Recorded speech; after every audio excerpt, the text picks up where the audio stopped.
देख रहे हैं बाहु एक्सप्रेस और कैप्शन आपने पढ़ लिया होगा, आखिरकार गौरव चोपड़ा जी ने साधा निशाना भाजपा पर। अब कल की अगर बात करें, विक्रम रंधावा जी जो कि एक्स एमएलसी हैं, उन्होंने बहुत से चीज़ों को लेकर उजागर किया और उजागर करने के बाद उन्होंने बहुत सी ऐसी बातें कही दबे शब्दों में, जो आज मीडिया की सुर्खियां हेडलाइंस बन गई। उसके बाद भरत शर्मा जी द्वारा प्रेस कॉन्फ्रेंस भी की गई। उसके बाद एक चिट्ठा आता है कि देखिए आपने इस तरह की भाषा का इस्तेमाल किया है, आप 2 हफ्ते के अंदर अंदर जो है इसकी डिटेल बताइए, प्रूफ बताइए, अगर ऐसा नहीं है तो आपके खिलाफ भी जो है कार्रवाई की जाएगी। गौरव चोपड़ा जी, आज आप एक अलग अंदाज में, एक अलग गुस्से में और नज़र आ रहे हैं। क्या है पूरा मामला? जिस तरीके से कल प्रेस वार्ता की विक्रम रंधावा जी ने और उन्होंने कुछ ऐसे ऐसे नाम लिए और साफ तौर पर डीएमओ को कहा कि सोमवार को जाकर सबसे पहले मैं डीएमओ को गोली मारूंगा, उसके बाद खुद आत्मदाह कर लूंगा। और ये भी कहा कि जिस तन लागे वो तन जाने। आज हम पर बीत रही है तो हमें मालूम हो रहा है कि क्या कुछ चल रहा है। हमें वो से सवाल किए विक्रम रंधावा जी से कि आखिरकार आपने पिछले 2-3 साल का ये जो अंदर गुस्सा थाम के रखा था, आज बाहर आया है, क्या कारण है? तो उन्होंने संक्षेप में हर एक मीडिया वालों को वितरण किया। क्या कहना है जिस तरीके से कल का एपिसोड सामने आया? विक्रम रंधावा जी जो हैं, उन्होंने साफ तौर पे कहा कि नीचे से लेकर ऊपर तक पैसे बढ़ते हैं और जिसका नुकसान जो है आम जनता को देखने को मिल रहा है।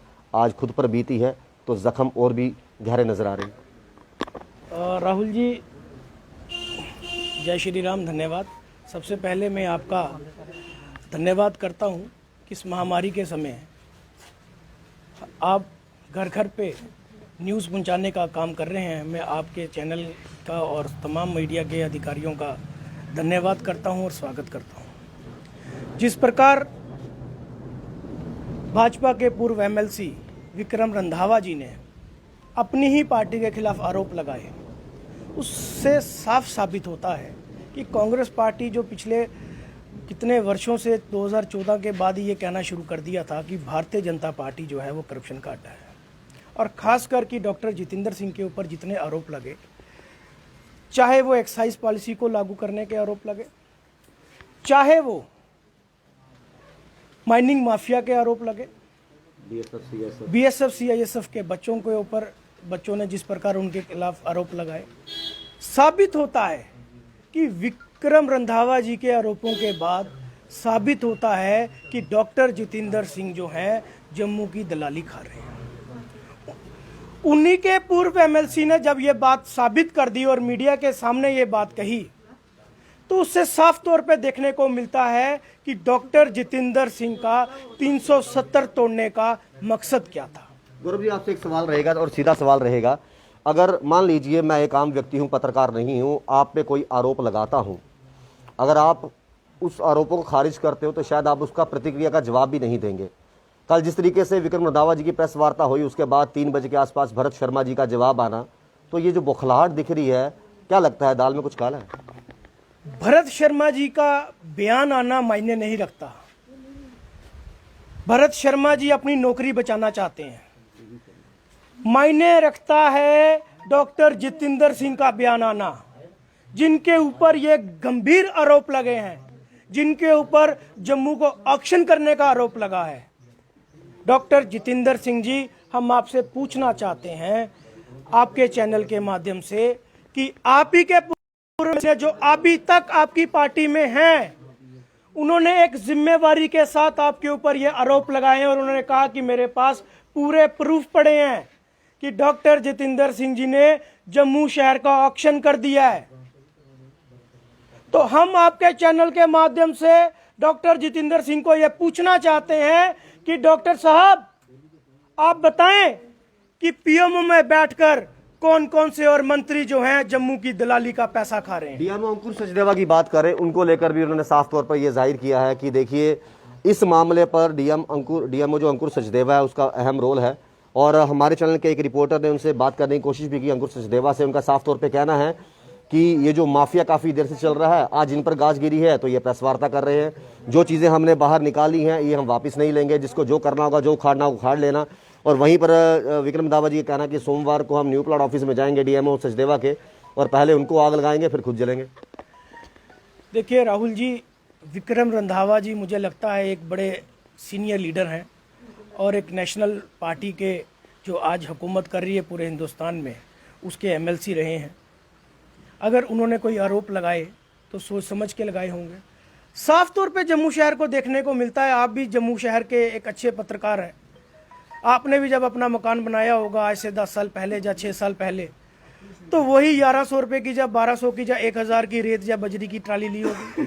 आज रेट देखें, क्यों नहीं इसके ऊपर सुनवाई हो रही। हमने तो जम्मू म्यूनसिपल कॉरपोरेशन के अंदर भी ये हाउस में आवाज़ उठाई थी कि जो माइनिंग माफिया के अंदर जो ये सारा माफिया जो इस वक्त हावी हुआ है, सरकारी काम नहीं रुकते, गरीब जनता का काम रुक जाता है।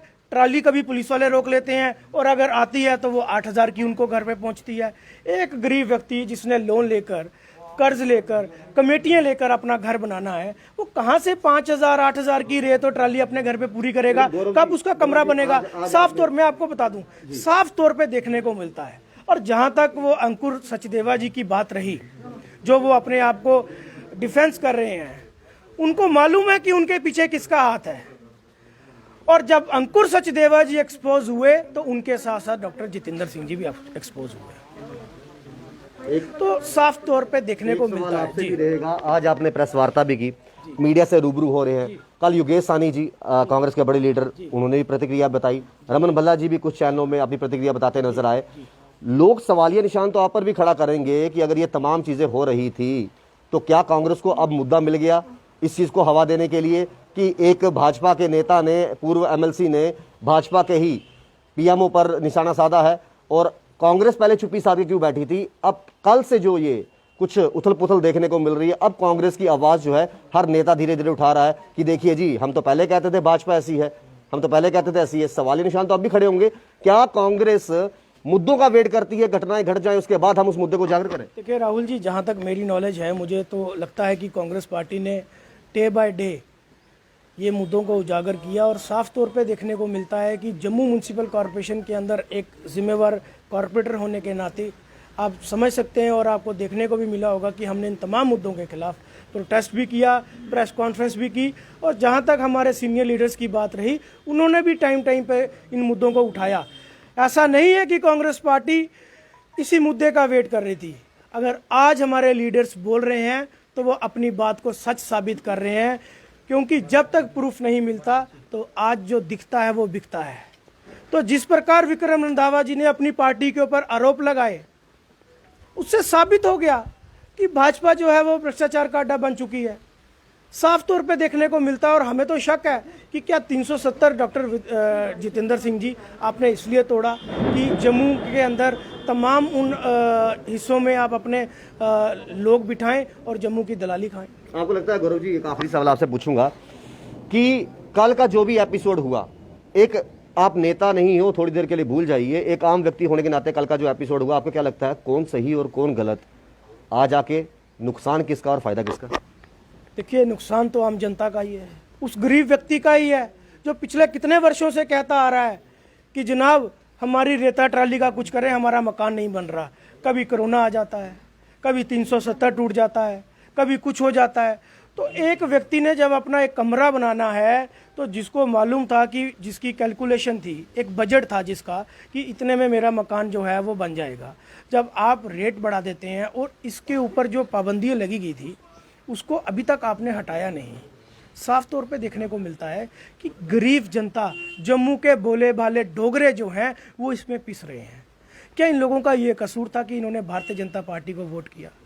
हमने प्रेस वार्ता में भी यही बात कही कि जो एक्साइज पॉलिसी यहाँ पे लागू की गई उसमें भी डॉक्टर जितेंद्र सिंह का रोल, जिस प्रकार विक्रम रंधावा जी ने बताया, कितने बच्चों को बेरोजगार कर दिया। एक बार भी डॉक्टर जितेंद्र सिंह का बयान नहीं आता। जो बीएसएफ सीआईएसएफ के बच्चे वहां बैठे रहे, जो 29 रेस्टोरेंट आपने सील किए, आत्मनिर्भर भारत कैसे होगा? आत्मनिर्भर जम्मू कश्मीर कैसे होगा? आप तो रोजगार देने के बजाय रोजगार छीन रहे हैं और जम्मू को प्रदर्शनों का शहर बना रहे हैं। हमें तो राहुल जी ये भी लगता है कि कोरोना के अंदर जो धांधली हो रही है, जो पीएम केयर फंड इतने अरबों का पैसा इकट्ठा हुआ, क्या 6 महीने के अंदर ही खत्म हो गया? 1 महीने के अंदर इतने बड़े विशाल भारत देश के अंदर ऑक्सीजन खत्म हो जाती है। सोचने की बात है राहुल जी। आप इस चीज को सहमति जताते हो कि जब भाजपा अपोजिशन में होती है तो बहुत बेहतरीन रोल अदा करती है, कांग्रेस अपोजिशन में है उतनी मजबूत और स्ट्रांग नजर नहीं आ रही जितनी आनी चाहिए। मुझे राहुल जी यही लगता है कि भारतीय जनता पार्टी जो है वो पुतले जलाने वाली पार्टी है और उसे वही करना चाहिए। कांग्रेस ने पिछले कितने वर्षों से एडमिनिस्ट्रेशन चलाई और बड़ी अच्छी चलाई। आज एक गरीब व्यक्ति भी ये मानता है कि कांग्रेस थी तो हमें रोटी मिलती थी, जब से भारतीय जनता पार्टी आई हमारी रोटी भी छिन गई। तो साफ शब्दों में गौरव चोपड़ा जी ने बहुत से सवालों के जवाब भी दिए संजीदगी से, और इन्होंने साफ तौर पे कहा कि एक्स MLC विक्रम रंधावा जी ने बहुत सी चीज़ें उजागर की और ये आम जनता तक पहुंचनी बहुत ज़रूरी थी। आप देखना ये होगा कि कल से जो विक्रम रंधावा जी जिन्होंने प्रेस वार्ता के जरिए बहुत से मीडिया से रूबरू भी हुए, लेकिन कांग्रेस इसमें काफ़ी एक्टिव नजर आ रही है।